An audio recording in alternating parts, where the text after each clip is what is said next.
Are you interested in getting a reef tank? Are you worried about the maintenance? Today we're talking about the daily maintenance that we do in the 40-gallon breeder reef tank.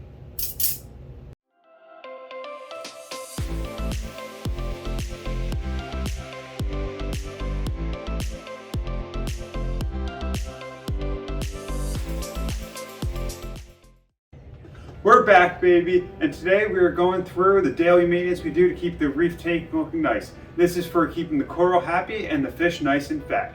So the first thing you might notice is, why, Michael, look at the tank. It looks filthy right now. You can barely see into it. And that's because I haven't scrubbed it down. So we let the snails eat a bunch of the algae off the glass, but you know, they're little guys and there's a lot of glass here. So the first thing we're gonna do is we're gonna wipe it away with the magnetic scraper we have.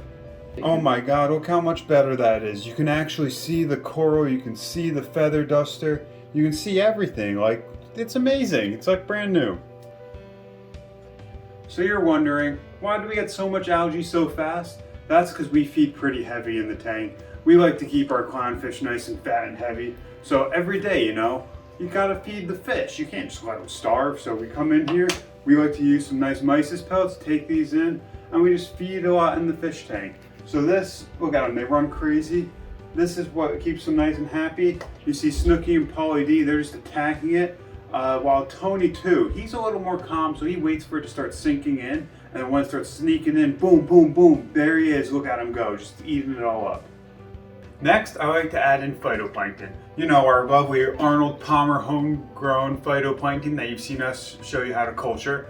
Running a bit low here, but this is what we like to add in. The phytoplankton provides nutrients, it's food for the copepods, and most importantly, it's food for the feather duster. The feather duster is a filter feeder, so it just filters all the phytoplankton out of the water. So here I'm just gonna add some in and feed everything and make the filter feeder feather duster, say that 10 times fast, real happy, give it food, and look how much it's growing. You can see its huge crown, because again, we just feed it plenty of phytoplankton.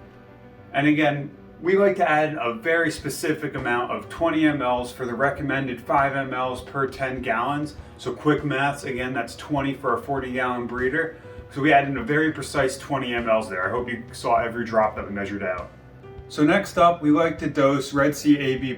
Again, we're not sponsored, so it's just the back of the bottle we're showing here. Red Sea AB+ helps provide nutrients for the coral. It helps them grow a lot faster. So again, this is a reef tank. So we have all these lovely corals and we want them to grow as fast as possible so we can at least see some of the effects. You can tell our Duncan's been loving it. It's been growing real fast and it's been helping to keep all of our torches happy. The last thing we do daily is we add in some pre-made solution for our alkalinity here. This helps stabilize the tank because alkalinity acts as a pH buffer. So we want to make sure our alkalinity levels stay stable in the tank. So daily we add in a little bit just to keep our levels maintained. That's the standard daily maintenance we do on the reef tank here, but there are some other things that jump in here and there, such as fixing up the coral.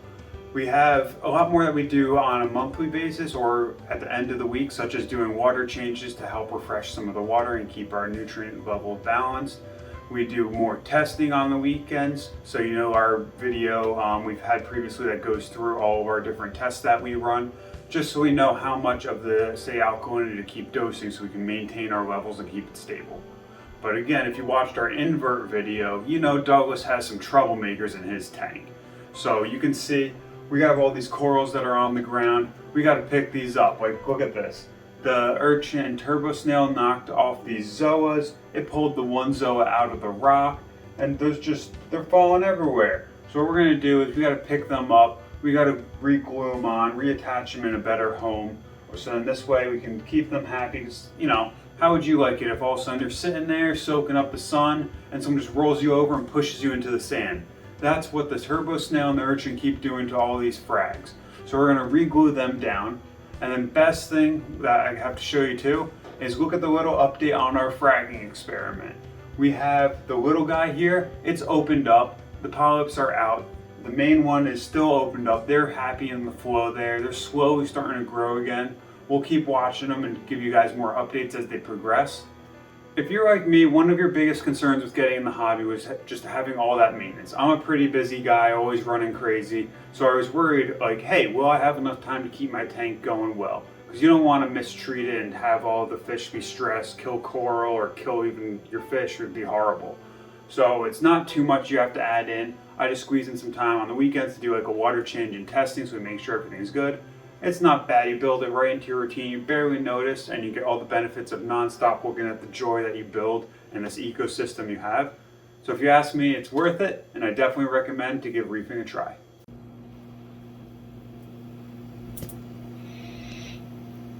What the fish doing? Please subscribe to my YouTube channel, and I need money for fish.